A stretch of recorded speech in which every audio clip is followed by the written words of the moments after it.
విన్నారుగా. ఎరుకల సాని 4 దేశాల రాజులు కూడా ఎరుక చెప్పొచ్చిందట. చాలా బాగా చెప్పిందని చెప్పి అనేక రకాల బహుమతులు ఇచ్చారట 4 దేశాల రాజులు కూడా. మరి ఈ అవారు వీరి మహారాజులంతా ఎలాంటి బహుమతులు ఇస్తున్నారు ఎరుకల సానికి?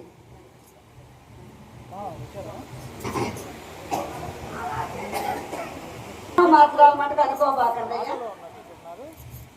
అఖిలాండ కోటి బ్రహ్మాండ నాయకుడైన శ్రీనివాసుడే మీ పద్మావతిని మరలా చూడాలనే ఉద్దేశంతో, మీ పద్మావతిని పరిణయం ఆడాలి, ఆకాశరాజు ధరణీదేవి దంపతుల పెళ్లికి ఒప్పించాలనే ఉద్దేశంతో ఎరుకల సాని వేషంలో వచ్చిన అఖిలాండ కోటి బ్రహ్మాండ నాయకుడైన శ్రీనివాసుడమ్మ ఎరుకల సాని. మానవ మాత్రాలు మటుకు అనుకోబాకండి.